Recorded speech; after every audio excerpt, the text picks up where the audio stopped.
নামাজ পড়া দেখলে চিৎকারি দেয়, এরকম আছে না নাই? কয় তুমি বড় হাজির হয়ে গেছো, কয়দিনের মন এসে গেছো, মন ঠিক থাকলে কিছুই লাগে না, বলে কি বলে না? জোরে কর। এরা হলো শয়তানের টোকাই, এরা হলো শয়তানদের গেদার, শয়তানের খালাতো বোন। কয় মন ঠিক থাকলে কিছুই লাগে না। আরে নাফরমানের দলেরা, তোমরা মন কবে ঠিক করবা, কবে নামাজ পড়বা? এক ওয়াক্ত নামাজ যারা কাজা দেয়, মান তারাকাতিস সালাতি মুতাআম্মিদান ফাকাদ কাফার, ইচ্ছা করে যদি কেউ এক ওয়াক্ত নামাজ কাজা দেয়, তাহলে সে ব্যক্তি নাফরমান কাফের হয়ে যায়। আর একজন ব্যক্তি যে মুসলমান, আর একজন ব্যক্তি যে কাফের, এর মধ্যে পার্থক্যই হলো বাইনাল আবদি বাইনাল কুফরি তারকুস সালাত। একজন ব্যক্তি মুসলমান, আর একজন ব্যক্তি নাফরমান, এর পার্থক্যই করে হলো 5 ওয়াক্ত নামাজ। আমার মা বোনেরা, কিন্তু কুরআনুল কারীমে এসেছে ইন্নাস সালাতা তানহা আনিল ফাহশাই ওয়াল মুনকার, নিশ্চয়ই 5 ওয়াক্ত নামাজ সঠিকভাবে তোমরা যদি আদায় করো, তাহলে তোমাদের মন কোন দিকে গেছে, তোমাদের মন কোন দিকে গেছে এটা দেখার বিষয় নাই। কিন্তু তোমরা 5 ওয়াক্ত নামাজ যদি পড়ো, অন্যায় কাজ থেকে, অশ্লীল কাজ থেকে, বেহায়া কাজ থেকে, এই নামাজ তোমাকে জান্নাতের রাস্তায় নিয়ে আসবে। নামাজ নামাজ নামাজ নামাজ পরকালের জন্য নাজাত। আমার মা বোনেরা, এই নামাজ আসসালাতুল মিফতাহুল জান্নাত, নামাজ হবে জান্নাতের চাবি। আসসালাতুল মেহরাজুল মুমিনিন, নামাজ হলো মা বোন আমার মুমিনদের জন্য একটা মিরাজ। এটাই হলো আল্লাহর সাথে দিদার হয়ে যায় নামাজের মধ্যে। জোরে কোন সুবহানাল্লাহ। যারা নামাজ পড়ে তারা মুমিন, নেককার, পরহেজগার। আর যারা পড়ে না তেমন তারা কেমন নিকৃষ্ট। একটি হাদিস আপনাদের সামনে বলবো, শুনতে রাজি আছেন তো?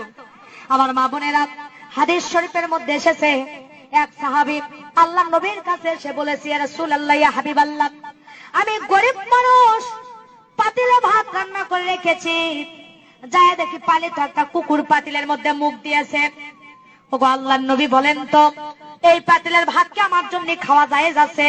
কারণ মুখ কেবলই দিয়েছে, কিন্তু পুরোটা খাই নাই। আল্লাহর নবী বলছে, যাও তুমি যাই ওই পাতিলের ভাত ওই যেখানে কুকুর মুখ দিয়েছে ফেলে দাও, দিয়ে তুমি পাতিলের যেখানে আছে 7টা ধোয়া দিয়ে তুমি খেয়ে নাও। আল্লাহ নবীর সাহাবী বাড়িতে আছেন, আসে দেখি ওই পাতিলের মধ্যে পালিত একটা বিড়াল আমার মুখ দিয়েছে।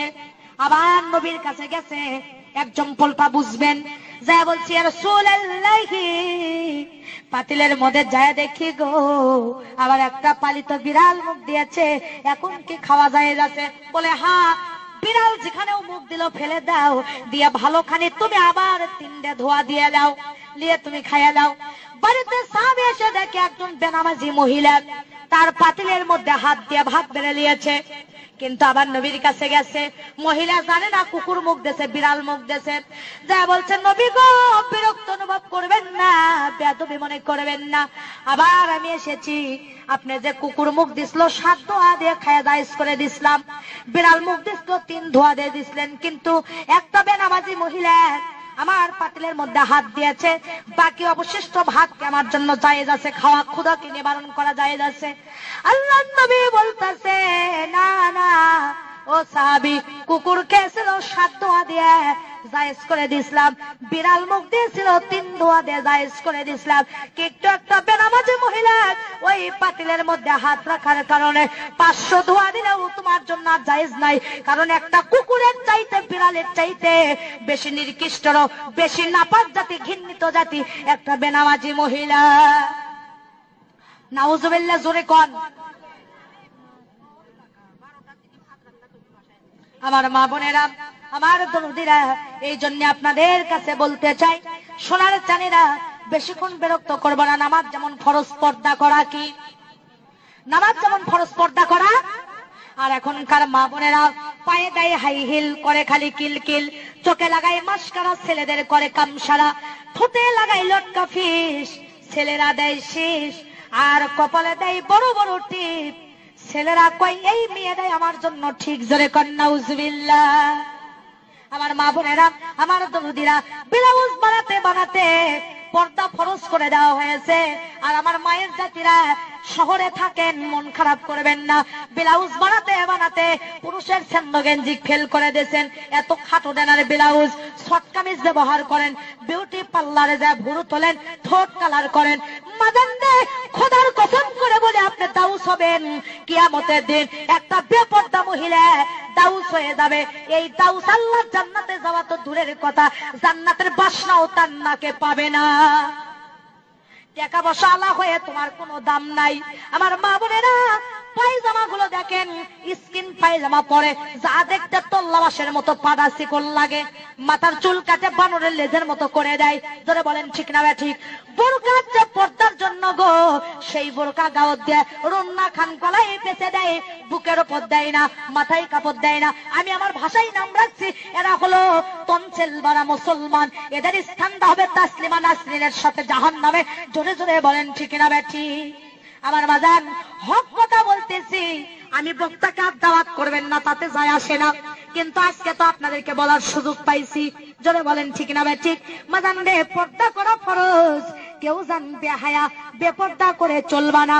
মোটর সাইকেলের পিছনে শ্যাম্পু করে যায়, বেগনা পুরুষেরা কয় খায় না খায় মাল এক খান গেল। জোরে কোন ঠিক না ঠিক? হায় হায়, মহিলাদের চেহারা দেখে কয় মাল এক খান গেল। নাউজুবিল্লাহ নাউজুবিল্লাহ। আমার মা বোনেরা রে, আমার দরদিরা রে, তোমাদের কুদরাতে পায়ে হাত দেবো আমি তোমাদের সন্তানের মতো, ছোট বোনের মতো। তোমাদের কুদরাতে পায়ে হাত দিয়ে বলবো, মাগন মরে একদিন তোমরা যাবা, কবরের মেহমান একদিন হবা। তোমরা জান কেউ নামাজ ছেড়ে দিও না, আর ফরজ পর্দা জান তোমরা কেউ ছেড়ে দিও না। মাথার একটা চুল যদি কোনো বেগনা পুরুষ দেখে গো মা, কিয়ামতের দিন 71টা চুলের বেগনা পুরুষকে দেখানোর কারণে একটা চুলের পরিবর্তে 70টি সাপ তোমার মাথায় বেউড়ো করে দেওয়া হবে। মা বোনেরা আমার, খবরদার খবরদার, তোমরা কেউ বেপর্দা করে চলো না। মাথায় মাদানদের সময় থাকলে আমি মেহেরাজের ঘটনাটা বলে যেতাম, কিন্তু 12টা ব্যক্তিতে আমার মাদান আল্লাহ যদি কোনোদিন নিয়ে আসে, আল্লাহ নবী 7টি দৃশ্য মেয়েদের ব্যাপারে মেহেরাজে দেখে এসেছেন। কোনোদিন যদি এলাকার আশেপাশে এসে আপনারা যাবেন বলে দেব। আমার মা বোনেরা, ফরজ পর্দা করবেন, আর স্বামীর খেদমত করার দরকার আছে না নাই? আজকে দেখেন অফিসারেরা সালাম পায়, কিস্তির সাহেব সালাম পায়, নিজের স্বামী সালাম পায় না। জোরে কোন ঠিক না ঠিক? কিন্তু মাদান, যে ঘরের মধ্যে স্বামী স্ত্রীর মিল মহব্বত থাকবে, ঘরটা হবে জান্নাতের টুকরা। আর যে ঘরের মধ্যে স্বামী স্ত্রীর মিল থাকবে না, ওই ঘরটা হবে জান্নাতের টুকরা। আল্লাহ পাক স্বামী স্ত্রীর ব্যাপারে বলেছেন, হুন্না লিন্নাসি লিবাসুল লাকুম আনতুম লিবাসুল লাহুন্না। স্বামী হলো স্ত্রী লিবাস, আর স্ত্রীরা হলো স্বামীদের লিবাস। দুইজন দুইজনকে লিবাস হিসেবে বলা হয়েছে। রে আমার মায়ের জাতিরা, আপনারা যা একে অপরের লিবাস।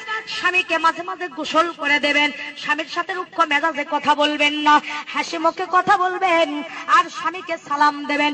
হযরত আয়েশা সিদ্দিকা হুজুর সাল্লাল্লাহু আলাইহি সাল্লামকে মাঝে মাঝে গোসল করে দিতেছেন। একদিন হুজুরকে আয়েশা গোসল করে দিচ্ছে।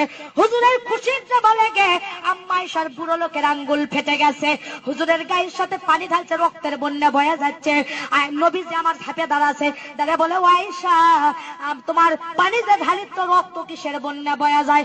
আয়েশা বলছি, ইয়া রাসূলুল্লাহ, আপনার গায়ে যখন পানি ঢালে আপনি যে খুশিতে বসে আছেন, আপনার খেদমত করতে যাইয়া ওই খুশির দাবা লেগে আমার বুড়ো লোকের আঙ্গুল ফেটে গেছে। নবী বলে, আয়েশা, তুমি একবার আহাউ হু করনি কেন? তোমার কি কষ্ট হয়নি?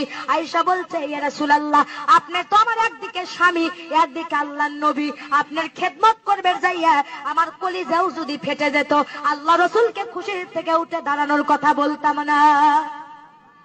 মা বোনেরা, আল্লাহর নবীর 11 জন স্ত্রী ছিল, এক এক স্ত্রীর এক একটা গুণ।